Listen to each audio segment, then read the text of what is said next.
Good morning. Welcome back, students, in this online class of lectures. मेरे पिछले lecture में मैंने ओरिजिन ऑफ मैमल्स के बारे में इनिशिएट किया था, शुरुआत की थी, और उसमें हमने जो सब टॉपिक्स इंक्लूड किए थे वो थे मैमल्स का introduction, then definition of mammals, फिर मैमल्स का biological organisation and then archaic mammals. आज के अपने इस लेक्चर में मैं उसी के कंटिन्यूएशन में नेक्स्ट सब टॉपिक्स इंक्लूड करने जा रही हूँ. My self doctor Krishna Mishra, associate professor zoology, सम्राट पृथ्वीराज चौहान राजकीय महाविद्यालय Ajmer. So, with the continuation of previous lecture, we will start with the ancestries of mammals. That means mammals के जो ancestors जो हैं वो कौन कौन से एनिमल ग्रुप्स हो सकते हैं और क्यों हो सकते हैं.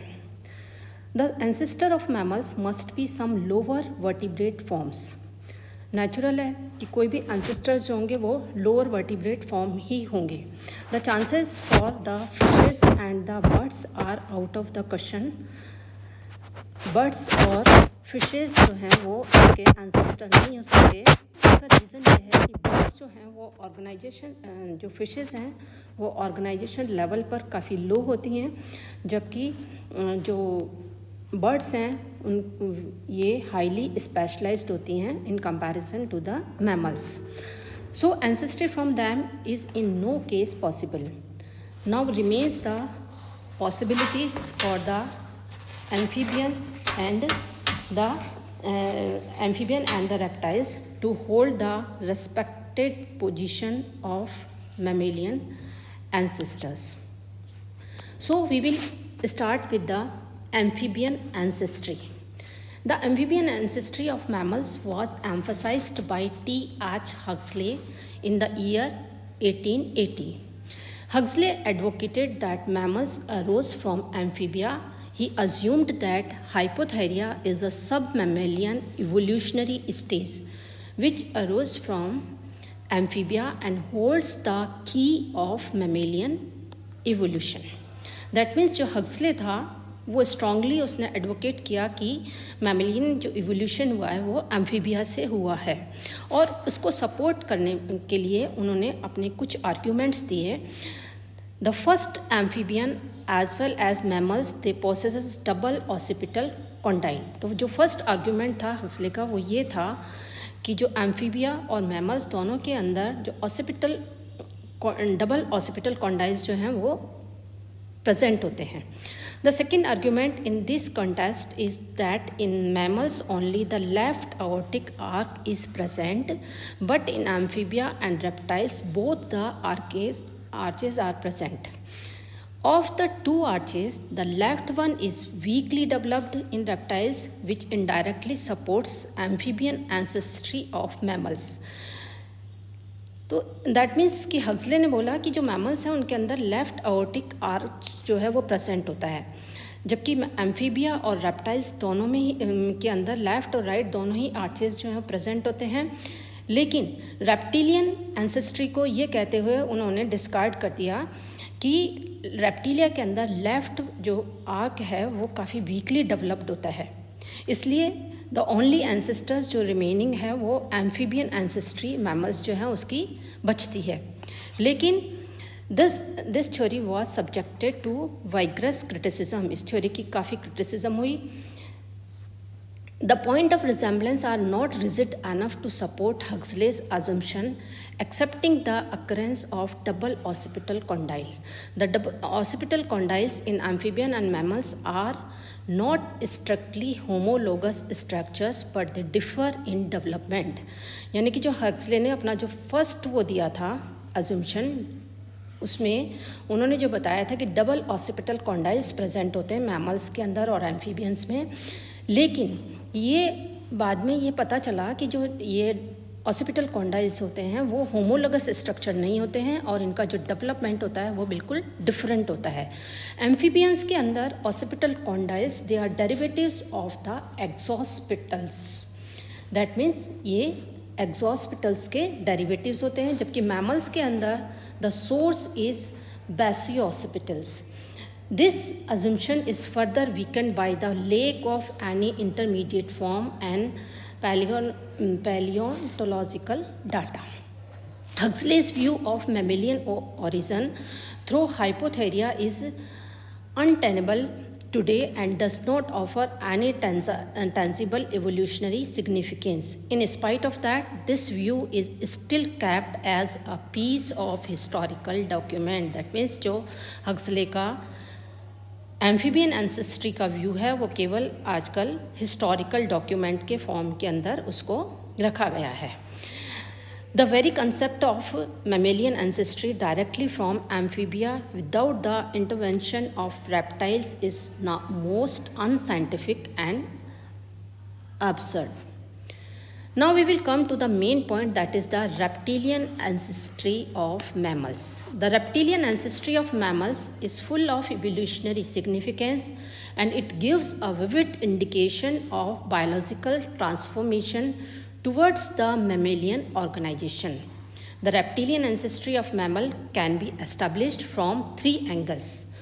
What are these three angles?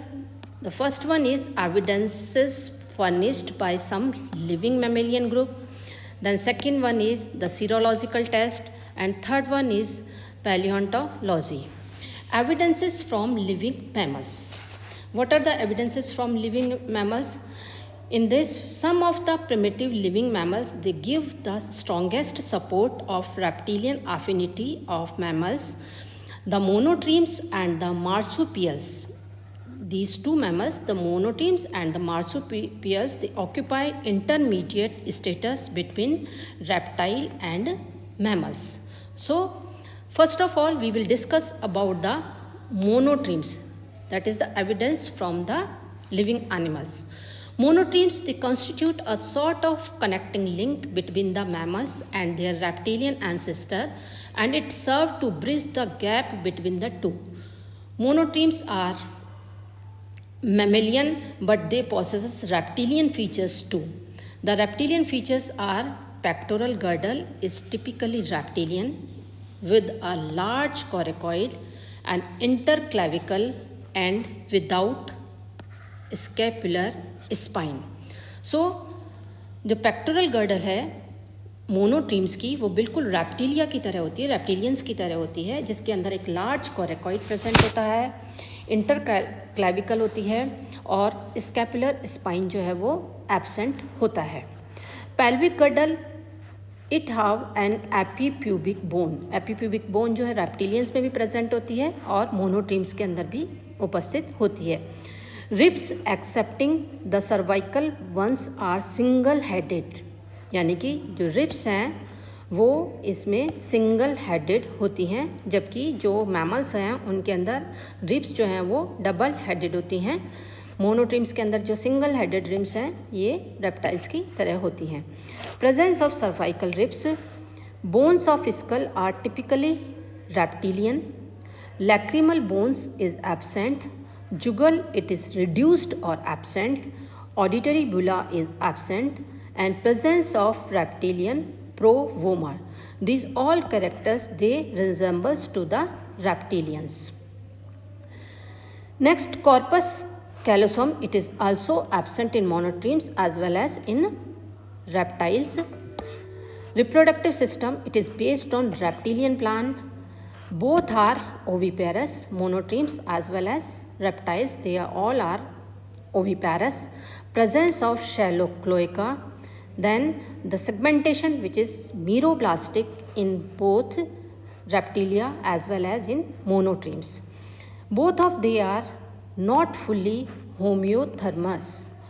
It appears that the monotremes, they are roughly 50% mammals and 50% reptile in their organization. They are very primitive and represent the end product of an independent evolutionary line of mammal-like reptilian stock. So, monotremes के यदि हम characters देखते हैं तो इसमें कोई doubt नहीं है कि मोनोट्रीम्स जो हैं वो मैमल्स होते हैं, लेकिन फिर भी इसके अंदर जो कैरेक्टर्स हैं वो बहुत से कैरेक्टर ऐसे हैं जो कि रेप्टिलिया से रिलेटेड है, रेप्टिलियन कैरेक्टर्स से सिमिलर हैं. इसलिए मोनोट्रीम्स जो हैं उनको ये माना जाता है, रेप्टिलिया को ये माना जाता है कि रेप्टिलिया जो हैं वो मैमल्स के एंसेस्टर हैं। सेकंड जो एविडेंस है लिविंग मैमल्स के, उसमें आता है मार्सुपियल्स का नाम।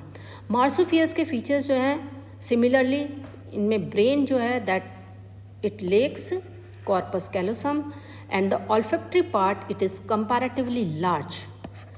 प्रेजेंस ऑफ एपीप्यूबिक बोन, जैसा कि हमने मोनोट्रीम्स के केस में भी देखा था कि एपीप्यूबिक बोन जो है मोनोट्रीम्स में प्रेजेंट होती है और ये रेप्टिलियंस कैरेक्टर होता है। Palate is deficient in ossification, epicondylar foramen occurs frequently. तो ये जो करेक्टर्स हैं मार्सुपियल्स के, ये सभी करेक्टर्स जो हैं रेप्टिलियन करेक्टर्स हैं। ये रेप्टिलिया जो है उससे सिमिलर होते हैं। तो इनके बेसिस पर हम ये कह सकते हैं कि मोनोट्रीम्स और रेप्टिलियंस जो है, वो जो मार्सुपियल्स हैं वो रेप्टिलिया से सिमिलर करेक्टर्स शो करते हैं और इसीलिए इनसे रेप्टिलियन एंसेस्ट्री ऑफ मैमल्स जो है वो प्रूव होती है।